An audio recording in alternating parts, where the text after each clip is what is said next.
Did you know that there's a team of diabetes educators at many of the Center of Health locations across Suffolk County?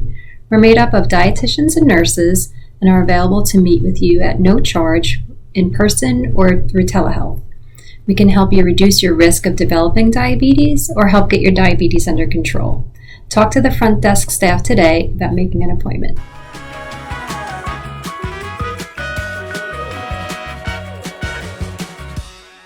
Hello everyone, my name's Ali Gonzalez and I'm a diabetes educator for Cornell Cooperative Extension. I wanted to bring to spotlight some of the common risk factors that are associated with diabetes. These can include genetics, certain ethnicities, obesity, certain medications, having high cholesterol, having high blood pressure, smoking, or having a history of smoking. And of course, while we cannot control all risk factors, we can at least become aware of the ones that we do have and let our healthcare provider know.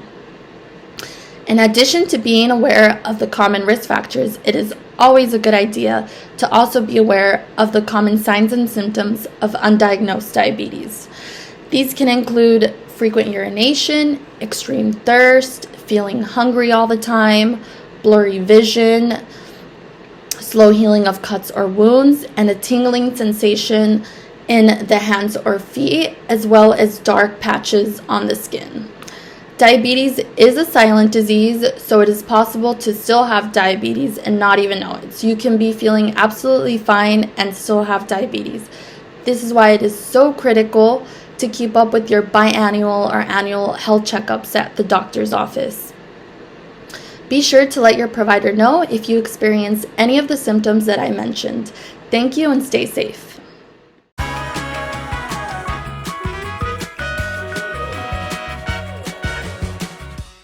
It's Waiting Room Wellness time. Hi, I'm Catherine O'Donnell and I'm a registered dietitian. Did you know that it's possible to reduce your risk of developing diabetes or prevent it in some cases? You just have to focus on the 3 F's, and that's food, fitness, and fun. When it comes to nutrition, you can use the My Plate Planner as a guide to building healthy, balanced meals.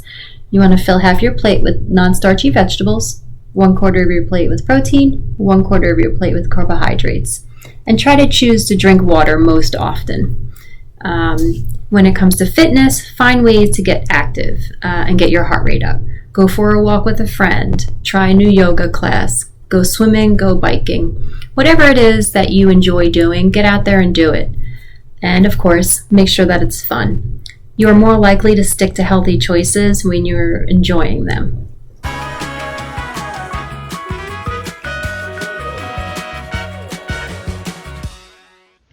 The food that you eat has a direct impact on your health, and that's why it's so important to eat a balanced meal consisting of many different food groups. Today, I want to talk to you about the plate method. The plate method is a great method for anybody who's just trying to eat a little bit healthier.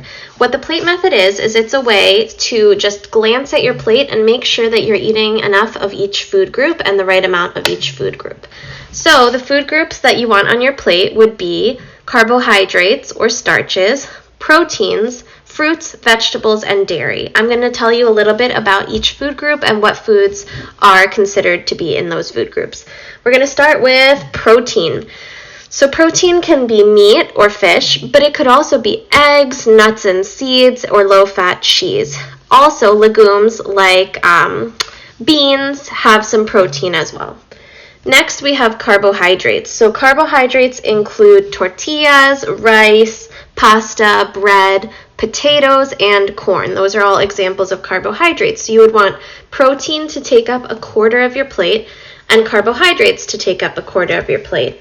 Next, we have fruits and veggies. So fruits could be berries, they could be watermelon, bananas, pears, apples. There are so many yummy fruits to choose from. And for veggies, we have broccoli, cauliflower, carrots.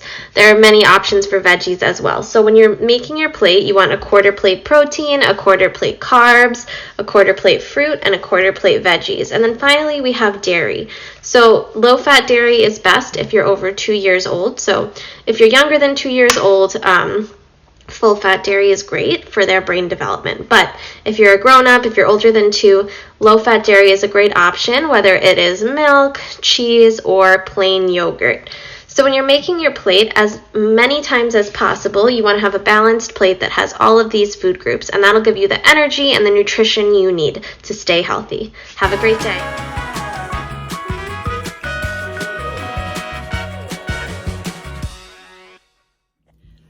Hello, my name is Laura Keeley. I'm a registered nurse and diabetes educator with CCE of Suffolk County's diabetes team.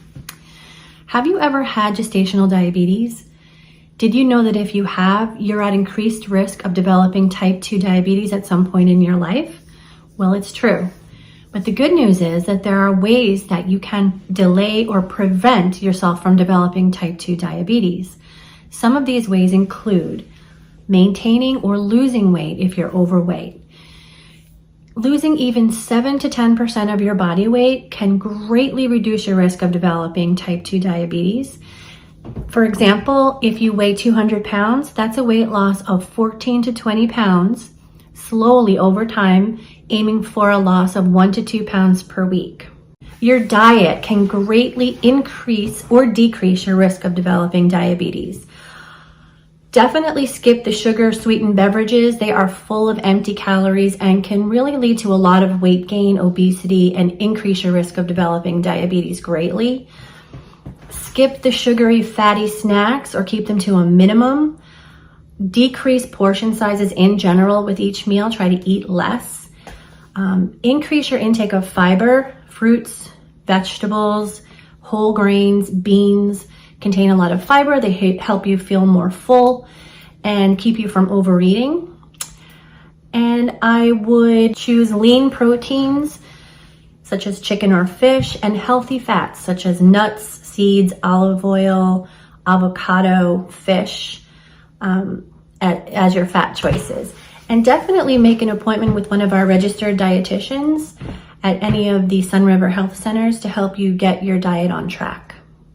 Exercising can help you greatly reduce your risk of developing type 2 diabetes. Exercise is any movement that increases your use of energy. There are two types of exercise, aerobic exercise and resistance exercise. Aerobic exercise includes things like walking, jogging, dancing, swimming, those types of things. And resistance exercise is strength exercise. So you can use weights, but if you don't have weights, you can use your body weight by doing squats, push-ups, sit-ups, and things like that. So to help minimize your risk of developing diabetes, you should aim for at least 150 minutes of aerobic exercise per week. And that's the equivalent of 30 minutes 5 times a week. And 2 to 3 days of strength training, resistance training mixed in there for about 20 minutes for maximum benefit. And don't forget, before you start an exercise regimen, if you're not already exercising, check with your provider first to make sure it's safe for you to do.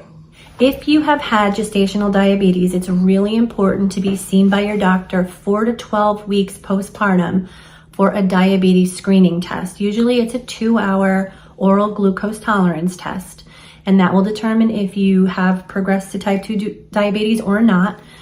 You can also find out if you have prediabetes and start taking measures to decrease your risk of it progressing to type 2 diabetes.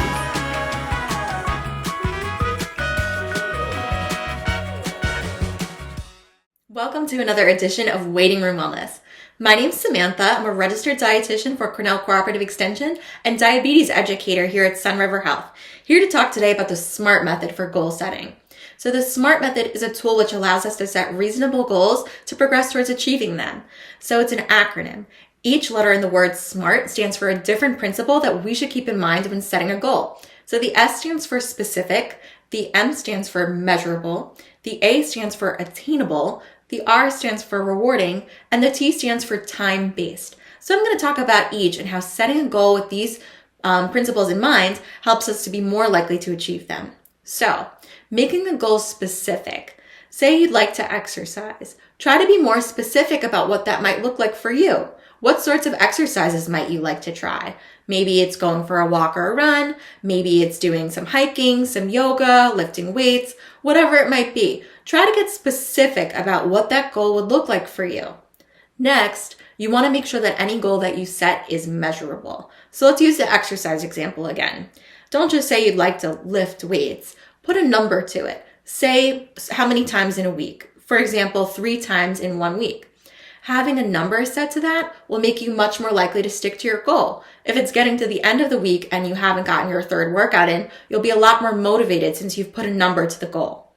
Now, along the same lines, make sure that any goal that you set is attainable. Make sure it's something that's realistic for you and your lifestyle. Don't set a goal that's too lofty too soon, because if you're not able to reach it, you might feel discouraged. It's better to make reasonable progress with something that's sustainable. You can always add on to your goal later. At first, make sure it's something that's attainable. Next, you want to make sure that your goal is rewarding.